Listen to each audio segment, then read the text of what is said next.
We're rolling. What episode's this? 26? 26 might be 27. I gotta check. I don't know. 26, 27. Yeah, it's been a little bit, right? All right, we had a busy week. I had a lot going on.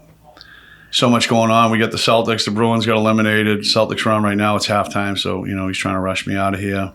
The Karen Reed trial. Crazy stuff. Karen Reed trial is fucking madness. Tonight we brought a expert witness with the Karen Reed trial. My friend and colleague, Paulie Black, ladies and gentlemen. Speaking of the microphone, Paulie. Yeah, Paulie Black. Paulie Black. Yes, that's your name. Paulie. Say it on. I can't hear it. Don't worry, we can hear it. Just talking on the microphone. Paulie was here. He was my very first guest on the podcast. And when I asked him what he did, his answer was... Do you remember? Yeah, get high. No, you said cocaine. I said, what do you do, Paulie? You said cocaine and heroin. Yeah. Paulie is coming up on 5 months sober. Yep. He's still in my sober house. To those who don't know Paulie, he lived outside in a tent at one point for how many years straight? 5. 5 years straight. He lived in a tent using drugs. I talked to some outreach workers in Lowell, and they said when it would snow and it was really cold, they'd go looking for him, and he would refuse to come in. So he's like the Bear Grylls of homeless people. But lo and behold, Paulie's got almost 5 months sobriety under his belt. Right on Christmas, they found him overdosed in the cold, wedged in between air conditioning unit behind some bushes in the Social Security building. He had, was it a heart attack? Yep. A heart attack and an overdose. And basically they told him if he's on some very serious medication, they told him if he gets high again, he's going to die. And, maybe that's what it took. Right, Paulie? Yep. Maybe that's right what it took. So Paulie's got he's gonna have 5 months sober, so that's awesome. I love having Paulie around. He's my guy, and a lot of people that follow me on social media know Paulie Black. And Bundy worked today. It might be the first time Bundy actually worked a full day. and man, like, I don't want to say his whole life, but I'm gonna say it's been 10, 15, 20 years. He's just gotten out of jail and stole things and everything. And he actually went in with a guy who was a framer in my house today. And he was doing a deck, and Bundy worked with him all day. And I went to get him for the podcast, and he's like, I am fucking wiped out. So we'll give Bundy a pass. So I grabbed Mr. Black. It's funny. We were talking about, things going on, and I was joking. I says, I'm going to bring, I says, Paulie, the Karen Reed trial was on the TV the other day. And I'm like, Paulie, shh. And all of a sudden he's like, she's innocent. It was a nephew. I'm like, no way, Paul. You actually know about this case. So tell us what you think, Paul. I think she's guilty. I'm innocent. You think she's innocent? Innocent, and his nephew did it. Really? Yep. I think a lot of people there's a lot to it. A lot of people are thinking something like that. What led you to that conclusion? What made you think that? Because he was hugging his girl and with his friend and showing him his knuckles. Oh yeah, in the picture, right? He's pointing at his knuckles or something. At his knuckles. Ah, on the TV. Yeah. On the news. This Friday on the witness stand in the Karen Reed trial, they got what's the guy's name? Brian Higgins. He's a former ATF agent, I believe. Yeah. He's going to be on the stand. He was in the bar with what's his name? Brian Albert. Is that who it is? Yeah. And they were like play fighting in that bar in Canton, and all kinds of stuff going on there before the guy O'Keefe actually, and they found him outside on the lawn. But man, this case has had so many twists and turns, huh? There's no way she gets found guilty, right? She's 100% innocent. Yeah, me too. Yeah. There's just no way. Right? I mean, there's just too much. The text at 2:27 or the Google search at 2:27 in the morning. Yeah, how long does the body? How long does it? Or something like that. Yeah, and the deleted phone calls from her. Yeah. She's saying I didn't delete any phone calls. Yeah, it's just guilty. Yeah. Massive cover up. Massive cover up, right? Yeah, it's cover up for sure. Yeah, I just don't. The prosecution just has at this point has to be saying, I mean, they can't just fold up their tent and quit. You know, they gotta keep going. But I just don't see. I mean, talk about reasonable doubt, right? There's so much reasonable doubt in this case. I don't. You know, there's so much reasonable doubt. It's almost as if, you know, everyone like Paul and yourself, everyone's drawn their own conclusions that, you know, there's a massive cover up. Definitely. Yeah. But we'll see. You never know what a jury's going to do. You know, it's like another trial this week was the Donald J. Trump trial, which just seems like political persecution to me. I don't see any other former president having prosecutors go after him. And I don't know what Donald Trump has on people. I don't know why people hate him so much and they fear him so much.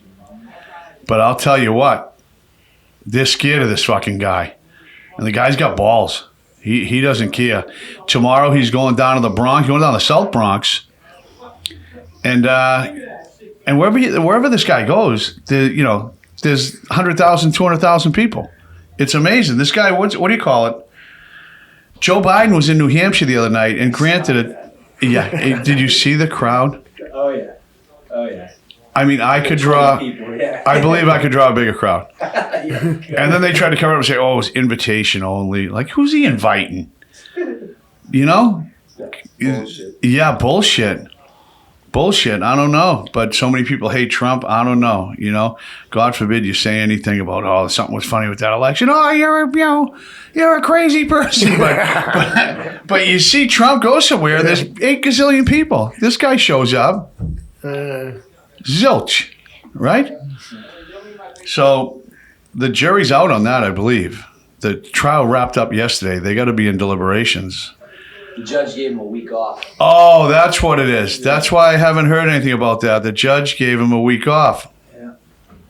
Yeah, imagine. I think the only way he gets convicted is if it's just 12 people who are just staunch Democrats who hate Donald Trump. I mean, even if you got a couple Democrats in there and they follow the letter of the law, they're going to say, hey, this is bullshit. Yeah, this is bullshit. You know? Donald Trump don't got to rape no fucking... Is it Stormy Daniels? Is that who it is? Yeah.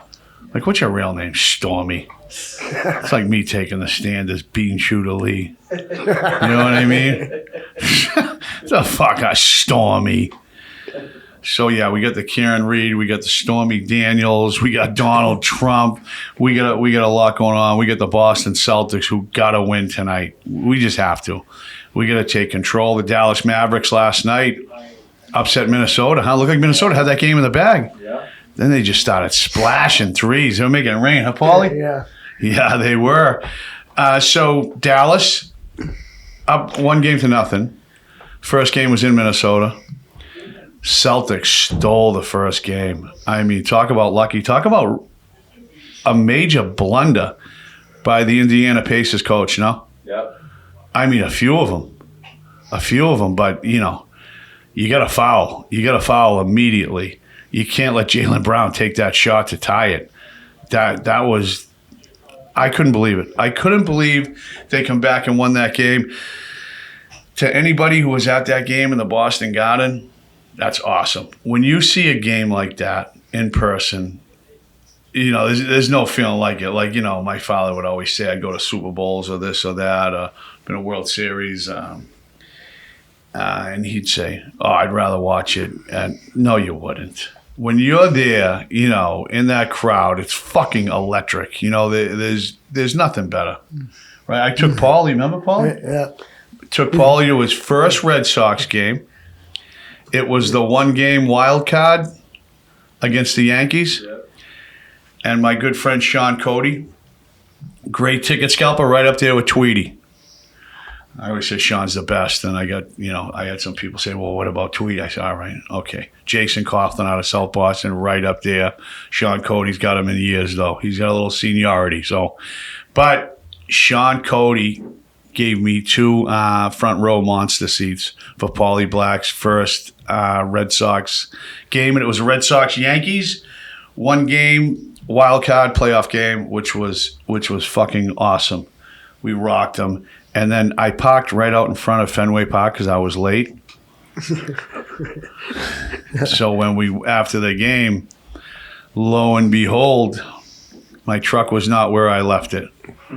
So I knew this cop from Boston, from South Boston, Matty Ryan. So I took a piece of paper and I wrote Matty Ryan D4. Like, he worked in District 4. He was a Boston police officer. I wrote BPD. So he was trying to call me. I didn't realize that during the game, the cops were calling him up. They thought it was actually his truck. And he was caught off guard. He's like, what do you mean? I'm home, I'm in bed. And they're like, yeah, all right. And they just fucking hooked it and towed it. And I ended up in a tow yard in Charlestown. And Mark Goodman actually come and pick me up at the police station there over by Cathedral Projects in the South End. And cause I had to go there and find out where the car was and pay. And me and Paulie left the game, and we took one of those, the guy who drives you around with on the 10-speed with the little basket in the back. Yeah, it was it was a night to remember, Paulie.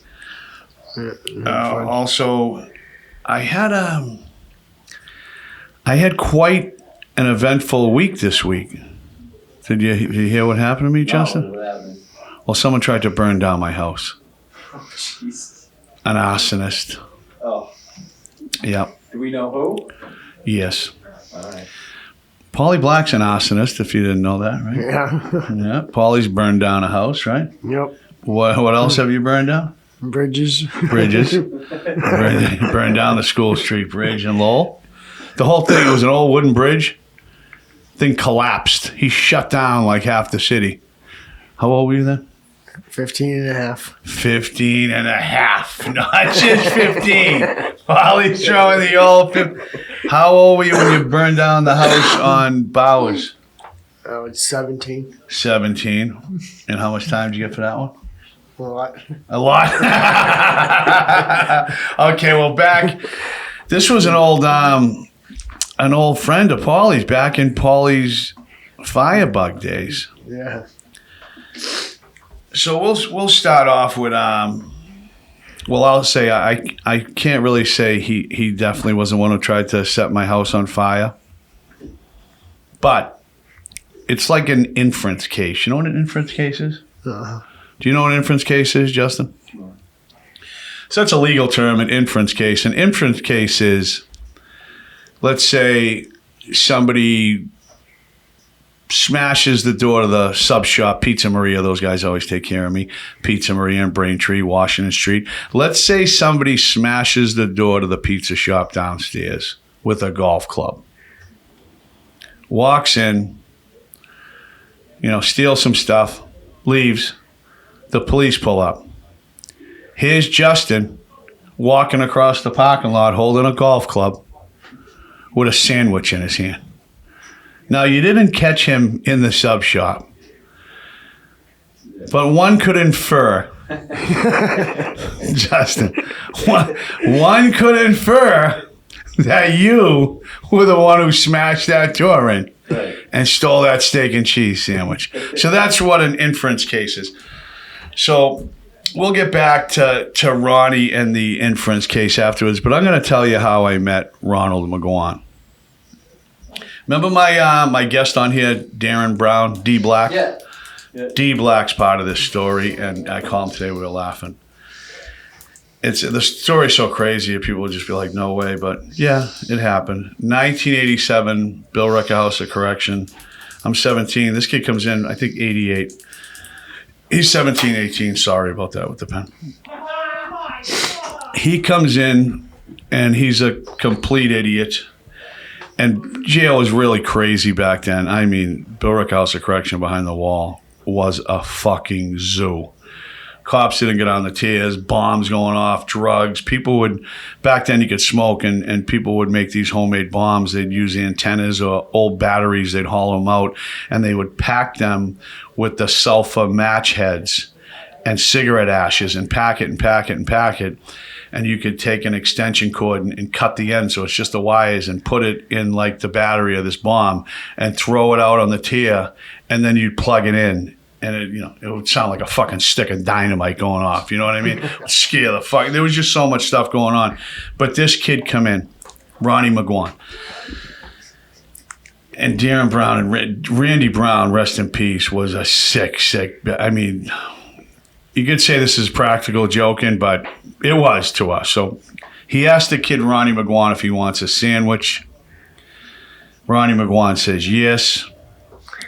He shits in a peanut butter jar, mixes it up with peanut butter, puts it on the bread with the jelly.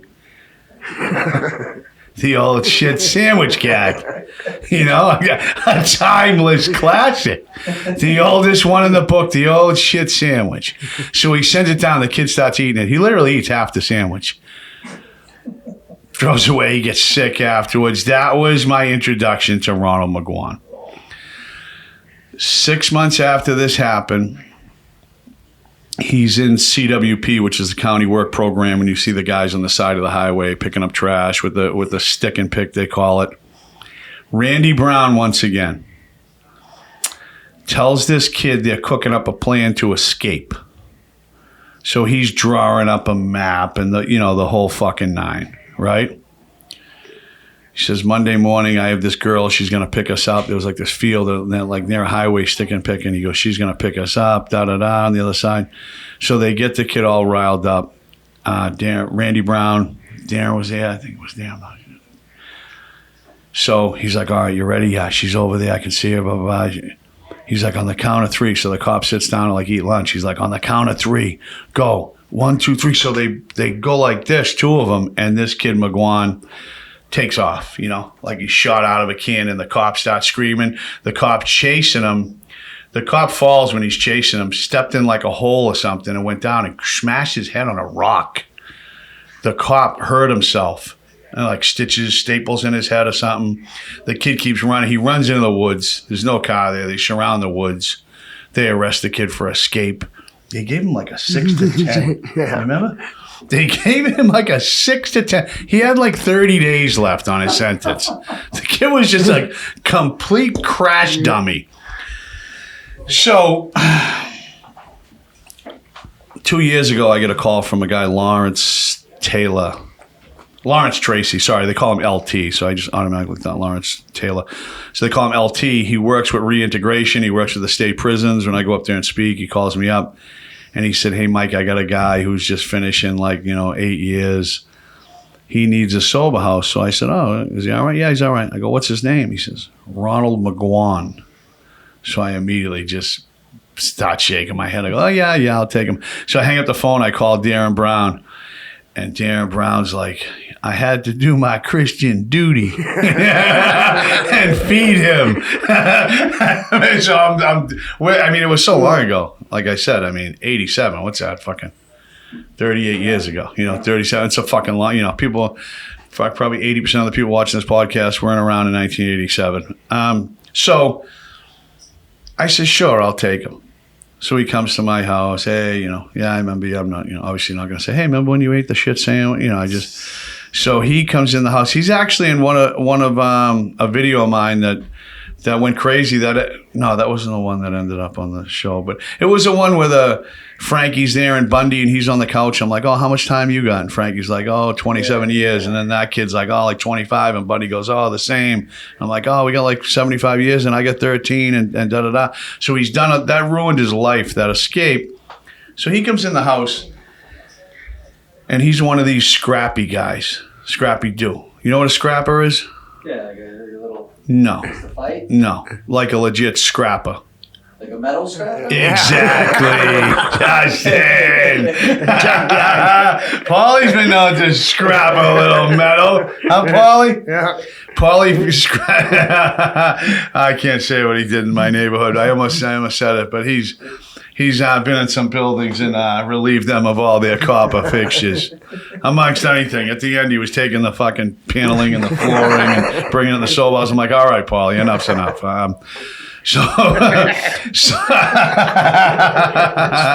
So he's a scrapper, you know. So he'd be in my house, and I'd be out back. He'd have air conditioners and wires, and he's stripping the wire and balls of copper, and he was, you know, like anybody who's a scrapper.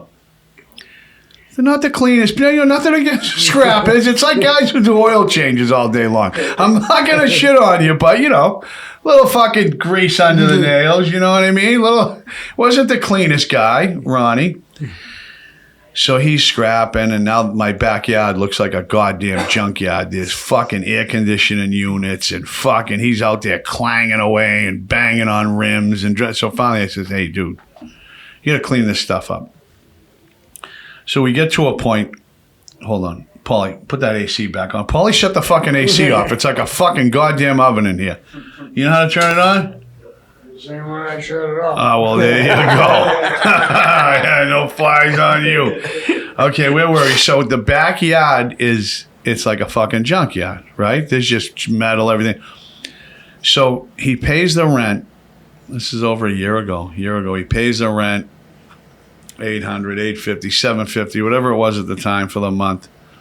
10 days later, he starts getting high or whatever. He says, hey, I'm moving out. I'm out of here. He's like, I paid for the month, and I only stayed 10 days, so you owe me, whatever he said, $500. So I'm like, yeah, that's not how it works, dude. You don't, like, move in an apartment and stay there a fucking week and then say, well, I moved out. I go, you got to give me a 14-day notice, 30-day notice, something. I got to fill this bed. So he's feeling some type of way. So now I tell him, hey, listen, clean out that backyard. I'll throw you a couple $100. So before this happened, I'm not going to say Bundy slapped him, but there might have been some type of little altercation, not in the house, might have been down the street, might not have been. Bundy wasn't a fan of his. So now he spends like 4 or 5 days cleaning out the scrap metal out of the back of the sober house. And now in the meantime, I got to go clean out his room. Now it's a fucking disaster. And we notice on the wall, there's all these, it's like if I held a cigarette lighter to your wall, right? You know that black mark? Yeah. So it's all over the fucking wall in the corner by his bed. So I don't know if he's burning metal. I don't know what they do, these people. You know, he's just playing with fire. Now, I don't remember that he's an arsonist or a firebug. So I'm like, you motherfucker, I got to paint this room. So now he cleans out the whole backyard. And I tell him, you know, you're not getting any money, Ronnie. Run along. So here we are a year later. 2 weeks ago, 3 weeks ago, I'm on vacation. I get a text message from him, you know, you owe me $300. You better give me my fucking money. So I'm looking at my phone, like, who the fuck? And then I realize it's fucking Shit Sandwich Boy. So I said, go see Bundy. He has some money for you.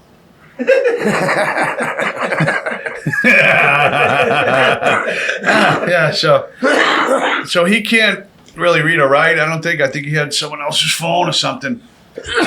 So nothing happens. Monday, I don't know how he's reading this text 2-3 weeks later, but Monday he must have read that text. So someone he saw that he was using their phone must have told him. He goes over the soul house. Bundy, yeah, come in. So Bundy's room's right to the right. It's like a prison cell. It's like 8x6. He's got a futon, a cat, and a TV, and a fan. That's Bundy's. It's a prison cell. So Bundy looks up, and this fucking guy's standing like above him. Yeah, Mike said you got some money for me, you know. So Bundy jumps up because he's not a fan of his. Anyway, now he's invaded Bundy's space. So Bundy, not going to say he put his hands on him, but he opened the front door and helped him out. helped him out the front door.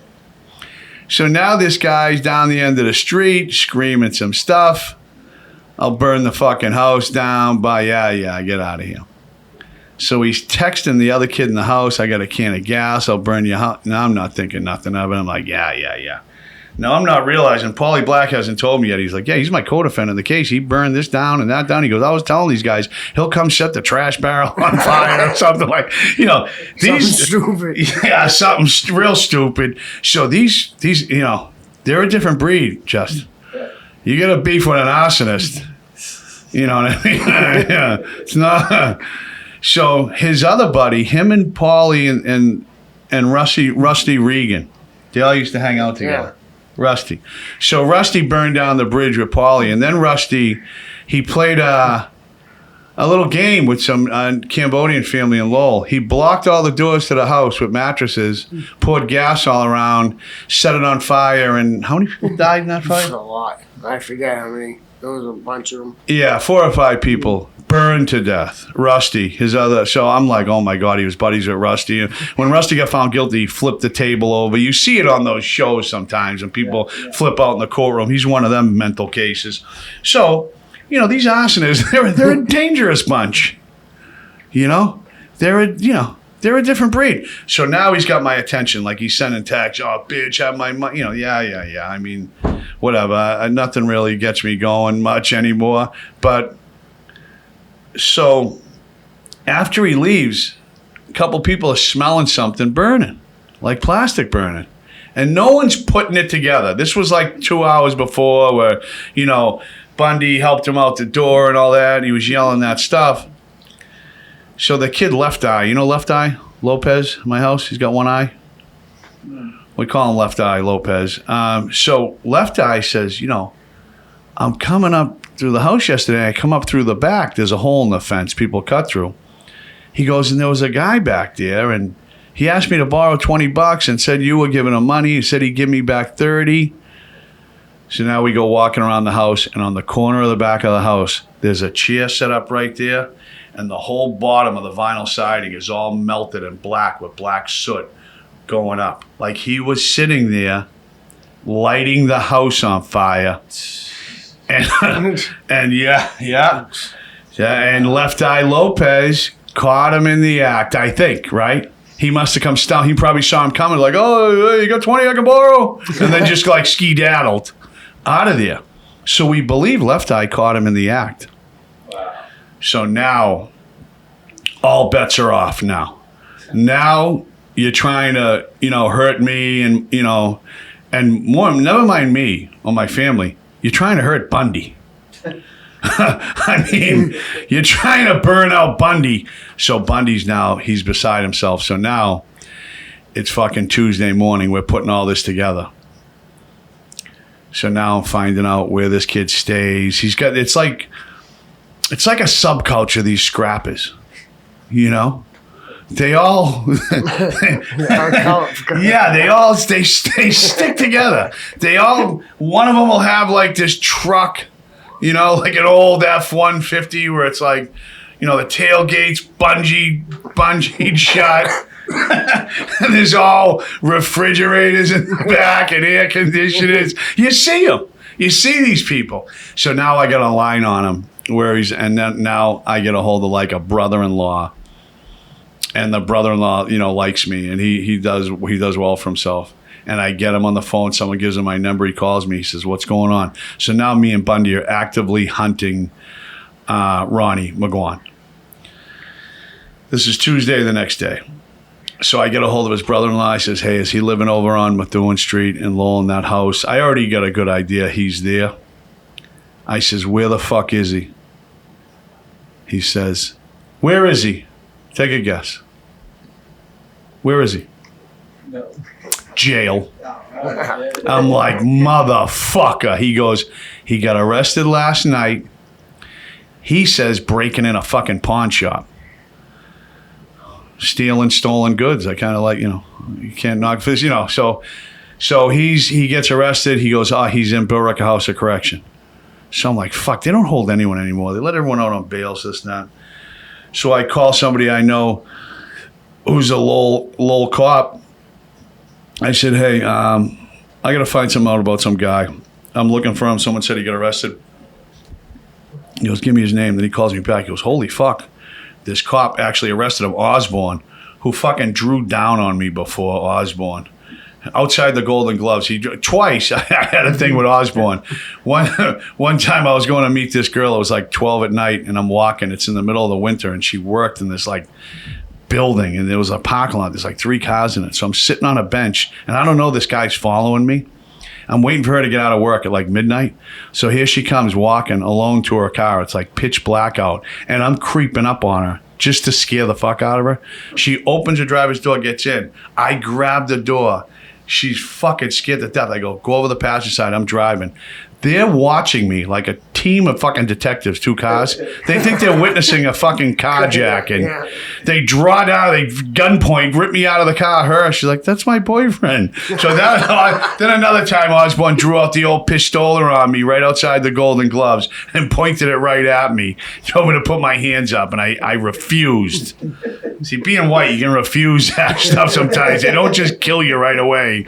But so Osborne, but now he follows me on social media, and we let bygones be bygones. Osborne, now I see him and we joke about it, so it's all good. But Osborne arrested him. He broke in a not a church, a temple, not a temple. What are the Indians in and the Asians? It's a temple. Yeah, it's a temple. It's like it might have been like a Buddhist temple or something. Yeah. So he broke in somewhere else, and I guess he cut himself on the glass, and he bled all over the place. Then he goes over to this temple.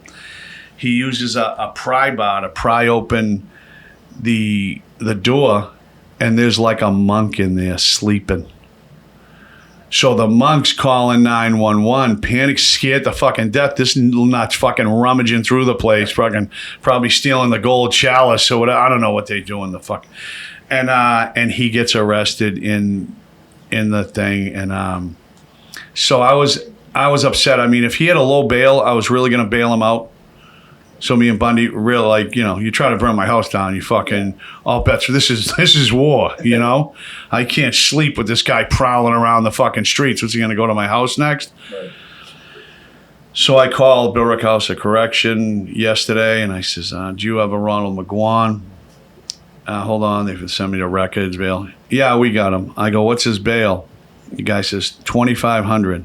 I said, can you do me a favor? He's like, what's that? I said, can you make it $25 million? Hey, the cop chuckles. He goes, I'll see what I can do.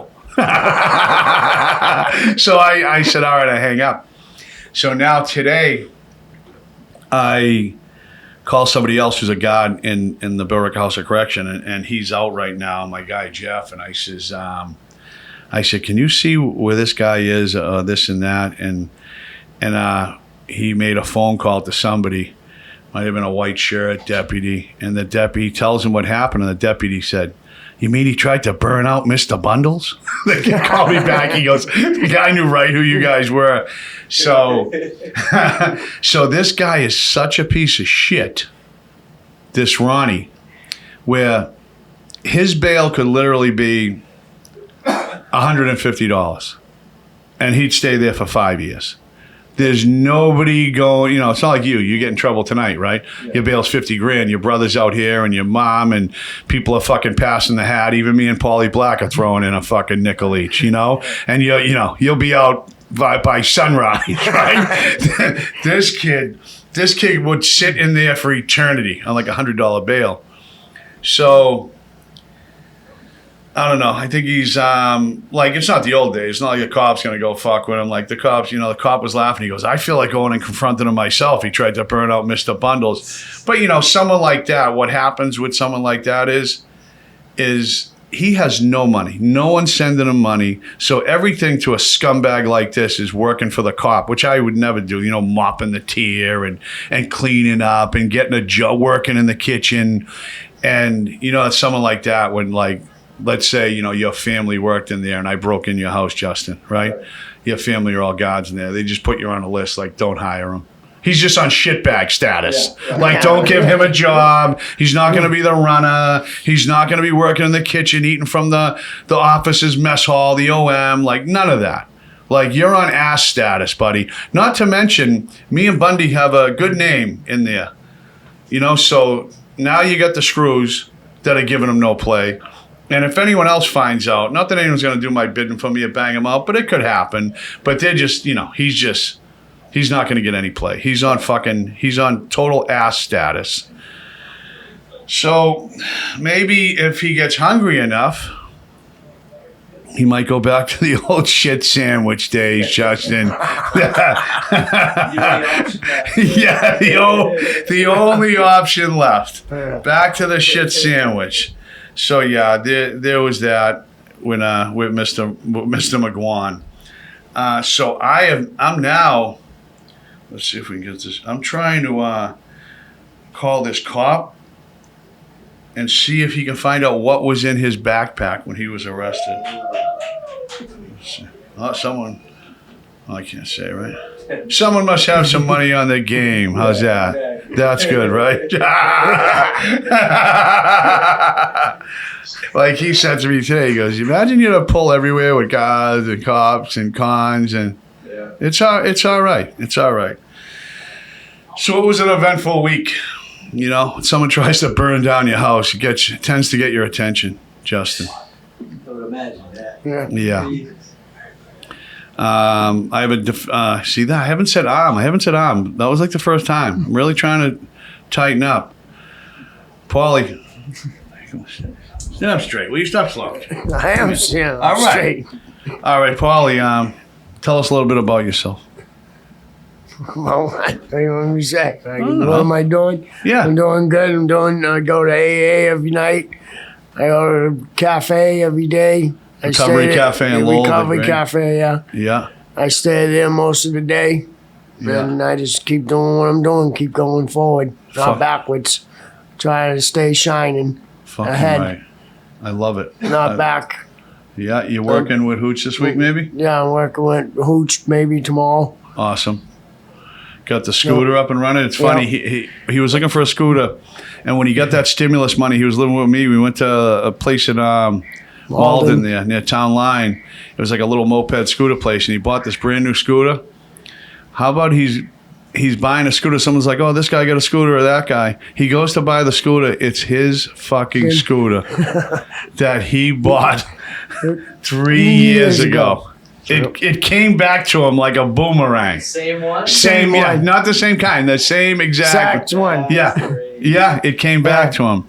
So, Paulie, congratulations, man. Everybody loves you. Like, when I put a video, so many people put comments. It's so good to see Paulie smiling and laughing and happy. And just like me, knowing everyone, who would have thought, you'd have people fucking rooting for you. When he was homeless, he'd stand on the side of the highway with a sign, and, he'd say people are always, Paulie Black, giving him. Giving me $50. Giving him money, So, Paulie, so many people are pulling for you, and you being my first guest, it's been about 6 months. I mean, you get out of the hospital right after Christmas. It'll be 6 months, June 1st. All right, June 1st, yeah. So you were in the hospital for a while there, right up until Christmas. So, yeah, it's been 6 months since I started this podcast. You were my very first guest, and, you've had some ups and downs since then, but right now you're doing great, and it only gets better. And I'm pulling for you. You'd always say, Mike, you don't got many people left out there, No. And I always considered you a friend. I always liked you, and we've had our differences. We've argued. I've done something, you've done something, but I'd like to think you always knew you always had a place in my house. Yeah. If you were doing the right thing, and I always told you that, Paulie, if you ain't doing drugs and getting high, you'll always have a fucking bed in my house. And I do. You're fucking right. You get the best room in there. And Paulie, thanks for coming on. Nope. Love you, buddy. I love you too. Awesome. Congratulations on your 6 months. And that's a wrap.